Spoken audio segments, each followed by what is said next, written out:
2024 വിട വാങ്ങാൻ ഇനി ഒരു ദിവസം കൂടി മാത്രം. അപ്പോൾ നിങ്ങൾ ചെയ്യേണ്ട ഇത്ര മാത്രം: ഡയറിയും ഒരു പേനയും എടുത്തു നിങ്ങളുടെ ഡ്രീംസ് എഴുതുക 2025.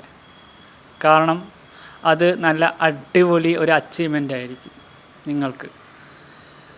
നിങ്ങളുടെ ഡ്രീംസ് എന്ത് തന്നെയായാലും നിങ്ങളത് എഴുതണം. ഞാൻ അങ്ങനെ ആദ്യ വീക്ക് തുടങ്ങുന്നതിന് മുമ്പ് ഡയറിയിൽ എഴുതി പ്രാക്ടീസ് ചെയ്ത ഒരാളാണ്. എനിക്ക് കുറേ കാര്യങ്ങൾ കിട്ടിയിട്ടുണ്ട്. പക്ഷേ നമ്മൾ ആ കിട്ടുന്ന കാര്യം ഡയറിയിലോട്ട് എഴുതിയിട്ട് നമ്മൾ അത് അച്ചീവ് ചെയ്ത് പോകുമ്പോൾ നമുക്ക് കിട്ടുന്നൊരു ഫീലുണ്ടല്ലോ, അത് വല്ലാത്തൊരു ഫീലാണ്. അത് എന്ത് തന്നെ ആയാലും നമ്മളത് എഴുതുക. ഡ്രീംസ് ഗോൾ എന്ന് എഴുതിയിട്ട് ഡ്രീംസ് എഴുതി മേലിൽ ഡ്രീംസ് എന്ന് എഴുതി താഴെ ഗോൾസ് എന്ന് എഴുതിയിട്ട് നമ്മൾ എഴുതി തുടങ്ങുക. അത് ആ വർഷം നമുക്കത് അന്ന് കിട്ടും. നമ്മൾ അവസാന വർഷമാകുമ്പം അത് കിട്ടും. കാരണം എനിക്ക് നല്ല ഒരു ബോധ്യമുണ്ട് അത് കിട്ടുമെന്ന്. കാരണം വേറൊന്നുമല്ല, ഈ വർഷം അവസാനമായപ്പോൾ എനിക്ക് എൻ്റെ യൂട്യൂബിൽ ഒരു 1K കയറുന്നൊരു ആഗ്രഹം ഉണ്ടായിരുന്നു. അത് കയറി. പിന്നെ തലപതി വിജയനെ കാണുന്നൊരു ആഗ്രഹമുണ്ടായിരുന്നു. അത് കയറി. നമ്മൾ നമ്മുടെ ഡ്രീംസിനെ മറന്നു പോയാലും ആ ഡ്രീംസ് നമ്മളെ ഓർമ്മിപ്പിക്കും ഓരോ കാര്യങ്ങളും. അതിനാണ് ഡ്രീംസും ഗോൾസും സെറ്റ് ചെയ്യാൻ പറയുന്നത്. അപ്പം എന്നെ സമീപിച്ചിടത്തോളം, എൻ്റെ ഒരു കാര്യം ഞാൻ പറയുകയാണെങ്കിൽ, എന്നെ സമീപിച്ചിടത്തോളം എനിക്ക് ഒരുപാട് നേട്ടങ്ങൾ ഉണ്ടായിട്ടുള്ളൊരു വർഷമാണ്. എന്നെ സംബന്ധിച്ച് നേരത്തെ പറഞ്ഞത് ഇച്ചിരി മനസ്സിലായില്ലെങ്കിൽ സോറി, അതൊന്നും കൂടെ പറയുക. എന്നെ സംബന്ധിച്ച് അത് വലിയൊരു നേട്ടമാണ്. എൻ്റെ ഫാമിലി കിട്ടി എനിക്ക്. പിന്നെ എനിക്ക് ഒരുപാട് അച്ചീവ്മെൻറ്റ് ചെയ്യാൻ പറ്റി. ഞാൻ എന്താണ് എനിക്ക് മനസ്സിലാക്കി തന്നു, എൻ്റെ ഡ്രീംസ് അത് ചൂണ്ടിക്കാണിച്ചു തന്ന് അതേ സെയിം ഡ്രീംസ് ആണ് 2024. അതിനൊക്കെ ഒരുപാട് സന്തോഷം. കാരണം ഇനി 2024 കുറേ ഡ്രീംസുമായിട്ട് ഞാൻ അങ്ങോട്ട് മുന്നോട്ട് പോകാൻ പോവാം. നമ്മൾ ഒരു ഡ്രീംസ് നമ്മുടെ ലൈഫിലില്ലെങ്കിൽ നമുക്ക് അത് നേടിയെടുക്കാൻ ഒരു അവസരമാണ് ഈ ഡ്രീംസും ഗോൾസും. കാരണം എല്ലാവരുടെ ഉള്ളിലുണ്ടായിരിക്കും ഓരോരോ ആഗ്രഹങ്ങൾ, അല്ലേ? ആ ആഗ്രഹം നിങ്ങൾ തന്നെയാണ് നിങ്ങളെ കണ്ടെത്തുന്നത് അവിടെ. അത് മറ്റാർക്കും കണ്ടെത്താൻ പറ്റത്തില്ല. ഇത് കഴിഞ്ഞ വർഷത്തെ 2024 ഈ വർഷത്തെ കഴിഞ്ഞ വർഷം 23 ഉണ്ട് എൻ്റെ കയ്യിൽ. ഈ വർഷം 24 പറഞ്ഞു തെറ്റിപ്പോയത്. I am sorry.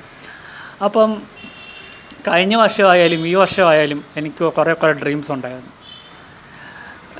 നമ്മൾ എന്ത് തന്നെ മനസ്സിലിങ്ങനെ ആഗ്രഹിച്ചാലും അതൊരു ഗോളാക്കി മാറ്റി നമ്മൾ അത് നേടിയെടുക്കാൻ നമ്മൾ ശ്രമിക്കണം. പറ്റത്തില്ല എന്ന് പറഞ്ഞ് നമ്മളടുത്ത് പലരും വന്ന് നമ്മൾ പ്രമോട്ട് ചെയ്യും. പക്ഷേ നമ്മളെന്ത് ചെയ്യണം? അത് പറ്റും. ഈ റിലേഷൻഷിപ്പൊന്നും അല്ല നമ്മൾ ഡയറിയിൽ എഴുതി വെക്കുന്നത്. നമ്മൾക്ക് കിട്ടാൻ പോകുന്ന ആ ഒരു വർഷം കിട്ടാൻ പോകുന്നത് എന്ത് തന്നെയായാലും അത് നമുക്ക് തന്നൊരു അച്ചീവ്മെൻറ്റ് ചെയ്യണമെന്ന് പറഞ്ഞ് നമ്മൾ നിന്ന് നോക്കി. മനസ്സിലായോ? അത് നമ്മളെ ഡ്രീംസിലൂടെ നമ്മൾ എത്തിപ്പെടും. പിന്നെ നമ്മളെ മൈൻഡ് സെറ്റ് തന്നെത്താനെ മാറിക്കോളും. എന്താ പറയുക, എൻ്റെ കുറേ ഡ്രീംസും കാര്യങ്ങളൊക്കെയാണത്.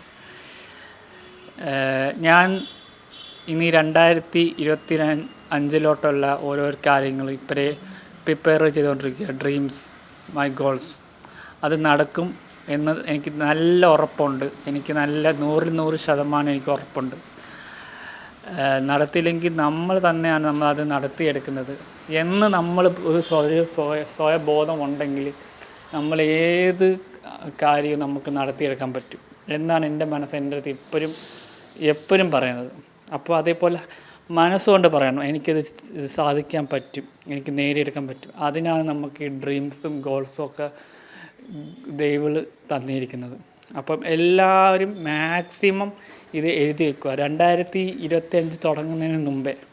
ഓക്കെ, എൻ്റെ കുറേ ഡ്രീംസും കാര്യങ്ങളും ഞാൻ ഇങ്ങനെ ഒരു ബുക്കിനകത്ത് ഇങ്ങനെ എഴുതി വെക്കാറുണ്ട് എപ്പോഴും. അത് പിന്നെ നമുക്ക് എടുത്ത് നോക്കുമ്പോൾ ഇങ്ങനെ ആയിരുന്നല്ലോ നമ്മൾ, അല്ലെങ്കിൽ ഈ ലെവലായിരുന്നല്ലോ നമ്മൾ തന്നെ നമുക്ക് ഒരു പ്രൂവ് ചെയ്യുന്ന ഒരു സിറ്റുവേഷനാണ് ഈ ഒരു സിറ്റുവേഷൻ. അപ്പോൾ ആരും തന്നെ എഴുതാതിരിക്കരുത്, എല്ലാവരും എഴുതണം. എനിക്ക് ഈ 2024 കുറച്ച് കാര്യങ്ങൾ ഗോൾസ് സെറ്റ് ചെയ്തൊക്കെ കഴിയാറായപ്പം എനിക്ക് കുറേ മെമ്മറീസ് എനിക്കുണ്ട്. പക്ഷേ അതിലുപരി എനിക്ക് നേട്ടങ്ങളും കിട്ടിയിട്ടുണ്ട്. അപ്പോൾ അങ്ങനെ എഴുതി വെച്ച് നോക്കിയാൽ നിങ്ങൾക്ക് കിട്ടും. നിങ്ങൾ സ്ട്രഗിൾ ചെയ്ത് മുന്നോട്ട് പോയാൽ നിങ്ങൾക്ക് കിട്ടും. കിട്ടാത്തതായിട്ട് ഒന്നുമില്ല ലൈഫിൽ. മനസ്സിലായ? ഡ്രീം ആദ്യം നിങ്ങൾ ചെയ്യേണ്ടത് ഡ്രീം കൊച്ചു പിള്ളേർ